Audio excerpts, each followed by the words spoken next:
I thought I knew the man I married, the one I'd planned a future with. But one morning, after yet another late night, I discovered the truth about Jason's double life, a secret so shocking that it shattered our marriage beyond repair. When Jason and I met, it felt like the universe had finally handed me my person. He had this calm, nerdy energy, and we immediately clicked over our shared obsession with the digital world. I designed websites, he secured them, working as an IT security specialist. Jason would joke that we were two halves of a tech team, partners in crime in the digital universe. It was so natural, like we'd always known each other. We dated, we fell in love, we got married. It all happened as if we were following some well-written script. For the first 3 years of our marriage, life was smooth, blissful even. We had our routines and weekend escapes, usually somewhere scenic for hiking to disconnect from screens and recharge. Family plans, a home of our own, it was all on the horizon, just not quite here yet. We were taking our time, savoring this phase, enjoying our relationship. But as they say, life rarely goes as planned. Things began to shift. One Friday night, Jason came home much later than usual. I remember because I was setting the table with his favorite dish, grilled salmon, just the way he liked it. He had texted, saying he was caught up at work, and by the time he got home, the food was cold. I watched him stumble in, too exhausted to talk, let alone eat. I felt a pang of worry mixed with irritation, but I brushed it off. I told myself he was just working hard, making sacrifices for us. Just a phase, I told myself. He'd said it was all for us, for our future, and I wanted to believe that. As the months went on, the late nights piled up. The weekend hikes, slowly forgotten. Movie nights turned into him passing out on the couch, his phone glued to his hand even in his sleep. There was one particular evening I couldn't forget. It was his birthday, and I had planned a cozy evening at home with a home-cooked meal and some wine. But he walked in hours late, his shirt wrinkled, the faint smell of cologne that wasn't his. "Rough day?" I asked, trying to sound casual, hoping for an explanation. "Yeah, just a lot going on." "I'm sorry," he mumbled, barely looking at me. He slumped into a chair, his phone buzzing constantly in his pocket. "Maybe leave the phone in another room just for dinner?" I suggested lightly. He hesitated, then finally put it away, but his eyes kept darting to the pocket where he'd stashed it. We ate mostly in silence, a silence that felt louder with every bite. My worry began to fester into suspicion. Jason's long hours at work were starting to make me feel like an outsider in my own marriage. My gut told me something was off, but I didn't have proof, just this gnawing feeling that kept me up at night. I tried pushing the thoughts away, focusing instead on work and spending more time with my father, who was staying with us to help with home repairs. One weekend, I planned a little getaway, hoping it would give Jason and me a chance to reconnect. "Just us, phones off. Let's get lost in the mountains for a day," I proposed. He blinked at me, surprised, then glanced at his phone. I can't. Work's really intense right now. Rain check. Rain check. I repeated, trying to mask my disappointment. As he returned to typing on his laptop, something inside me shifted. Then one morning, it all changed. I remember waking up early and finding Jason asleep on the couch. He had come in sometime after midnight and had apparently crashed there, still in his work clothes. My father was already up, sipping his coffee in the kitchen, and I was about to join him when I heard a buzzing noise. Jason's phone, tossed haphazardly on the floor next to the couch, was vibrating nonstop. Curiosity got the better of me, and I picked it up, noticing it was an alert from our bank. Transaction declined due to insufficient funds. Confused, I quickly checked our bank app. My stomach dropped. Our entire savings account, everything we put aside for our future, was gone. I scrolled through the transaction history, feeling a wave of panic rise as I saw transfer after transfer to an account I didn't recognize. It didn't make sense. Jason and I had always been careful with money, budgeting every month and saving religiously.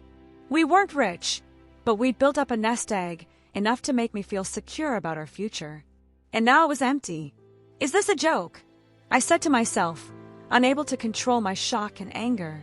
I needed answers, and the only person who could give them to me was sleeping like he didn't have a care in the world.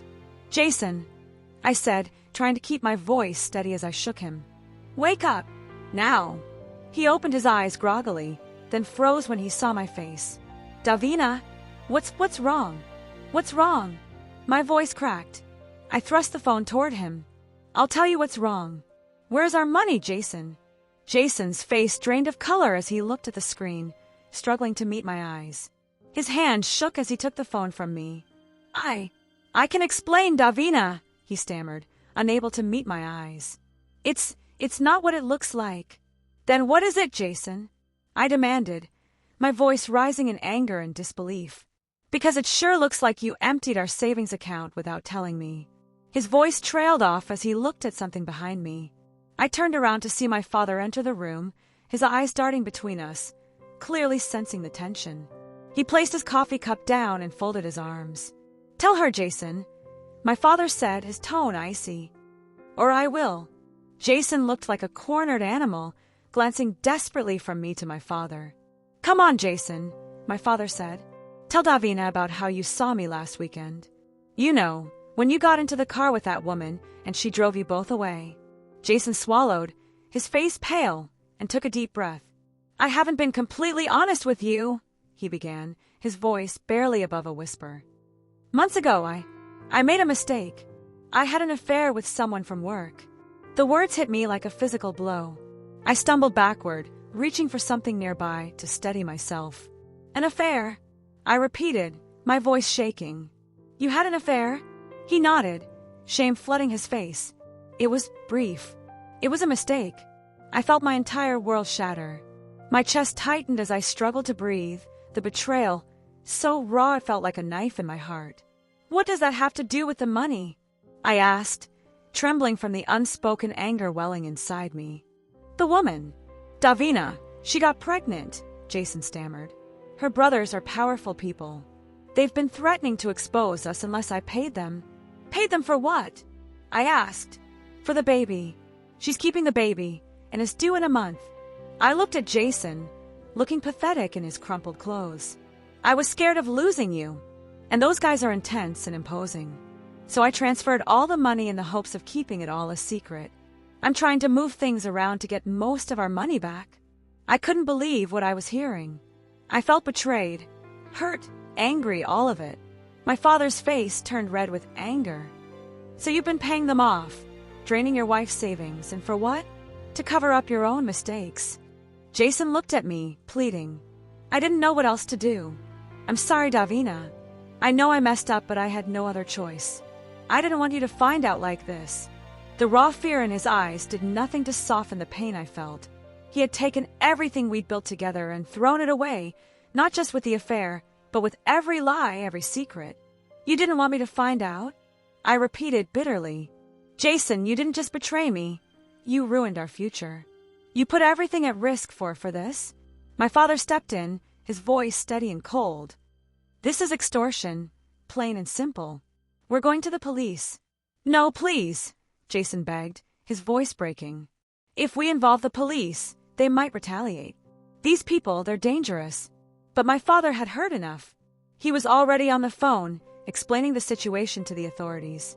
Jason sat on the couch, looking defeated, as my father arranged for the investigation to begin.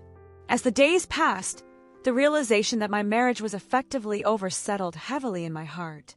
Jason was still technically in our home, but I couldn't look at him. Every time I heard his footsteps, I felt another wave of betrayal wash over me. One night, after Jason had gone to bed, my father joined me in the kitchen. He placed a hand on my shoulder and offered me a cup of tea, his gaze soft and filled with concern. You know you can't stay with him, right? He said gently. He's broken your trust, and he doesn't deserve you. You're better than this. I nodded, the tears I'd been holding back finally spilling over. I know, Dad. I just don't know how to move on from this. He squeezed my shoulder, his face full of sorrow. One day at a time, Davina. One day at a time. The next morning, I stood in front of Jason, feeling the weight of my decision. I'm filing for divorce, I said firmly. Jason's face crumpled. Davina, please. I'll fix this. I'll make it right. Just give me another chance. I shook my head, my voice steady. It's too late, Jason. The damage is done. He reached for my hand, but I pulled away, and with that, the finality of it settled between us. As I watched him pack his things, a strange sense of relief washed over me. The life we had built together was over, but so was the pain, the lies, the constant doubt. I knew that I deserved better, someone who would cherish the trust one placed in them, someone who would never gamble our future away. In the end, I realized that sometimes, love isn't enough to hold a marriage together. Respect, honesty, and trust, those are the foundations, and without them, there's nothing left to build on. Some betrayals cut too deep to heal. Don't you agree?